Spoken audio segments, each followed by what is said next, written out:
NEET PG 2023 के, ठीक है। कौन सी एंटीबायोटिक ऐसी यूज़ की जाती है जो कि कार्डिक पेशेंट में या कार्डिक प्रोसीजर में की जा रही है, तो सिफाजोलिन की जाती है, ठीक है। अब पेशेंट कोई एमआई का है या फिर वेंट्रिकुलर एरिथमिया है उसको, और उसको फैटिगनेस और dyspnoea, weight gain, pulmonary fibrosis हो रही है, तो पल्मोनरी फाइब्रोसिस जहाँ तुम्हें दिखे तो एक निमोनिक याद होना चाहिए, उसमें एमेड्रोन आता है, ठीक है, आंसर हो जाएगा।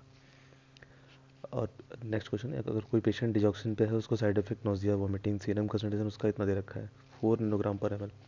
उसकी जो प्लाज्मा थेरापेटिक रेंज है 1 नैनोग्राम है, और टी हाफ उसने दे रखा है, तो उसने पूछा है कि कितना टाइम लगेगा कि सेफ्टी जो है हम स्टार्ट कर सकें डिजॉक्सिन। तो उसमें हिसाब से दिख रहा है कि 4 से पहले 4 से 2 जाएगा, फिर 2 से 1 जाएगा, तो 2 हाफ लाइफ है, 2 इंटू 40 इक्वल टू 80, ठीक है। फिर इसने पूछा कि टिश्यू प्लाज्मिनोजन फैक्टर का मैकेनिज्म क्या होता है, तो वो क्या करता है, जो फाइब्रिन होता है उसको डिग्रेड करने लगता है ना, तो उससे काम करता है, ठीक है। उसका नेक्स्ट क्वेश्चन, कोई पेशेंट है मेलेग्नेंसी का, ठीक है, उसको और प्लेटलेट काउंट उसका कम होते जा रहा है, ठीक है, उसमें कीमोथेरेपी चल रही थी, तो उसको बचाने के लिए क्या देंगे हम, तो इसमें हम ये चलते हैं, न्यू ड्रग है, इंटरल्यूकिन 11 एंटागोनिस्ट होती है, ठीक है, ओपरली वीकेंड, ठीक है।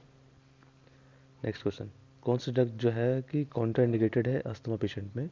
और पीपीएच उसका मैनेजमेंट कर रहे हैं, तो अस्थमा में कार्बोप्रोस्ट जो होता है ये ब्रोंको कंस्ट्रिक्शन और करा देता है, ठीक है, पीजीयूएफ12 पे काम करता है। नेक्स्ट क्वेश्चन, जो drug that reduce the synthesis of uric acid, जाहिर सी बात है जेंथिन ऑक्सीडेज को इनहिबिट करके एल्लोपेनॉल होता है, ठीक है। यंग फीमेल्स है, इमरजेंसी में आई है, उसने 100 टैबलेट खा लिया एस्प्रिन के, तो एस्प्रिन एसिडिक ड्रग होती है, तो उसको हम क्या करेंगे, एल्कलाइज करेंगे उसको, ठीक है, तो सोडियम बाइकार्बोनेट देंगे, ठीक है। नेक्स्ट क्वेश्चन, एंजियोटेंसिन 2 का एक इमेज दे रखी थी इस तरह से, तो हमें इसमें बताना था कि कौन सी ड्रग है जो कि बोथ एंजाइम को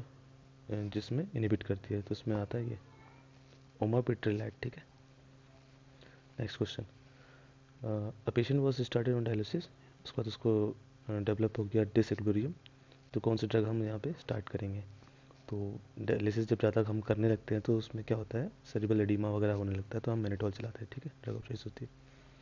patient anxiety, restlessness, tremor, fever के साथ आ रहा है, हाइपरटेंशन भी है, एट्रियल फिब्रिलेशन उसको हो रखा है ईसीजी में, ठीक है, और अस्थमा की भी हिस्ट्री है, तो उसमें हम ना बीटा ब्लॉकर चलाएंगे, ठीक है, क्योंकि इस अस्थमा की हिस्ट्री है, और वेंट्रिकल फिब्रिलेशन पहले से हो रखा है, तो पीटीयू भी नहीं चला सकते हैं, ठीक है, तो हम क्या चलाएंगे इसमें, कैल्शियम चैनल ब्लॉकर, डिल्टियाजल, ठीक है।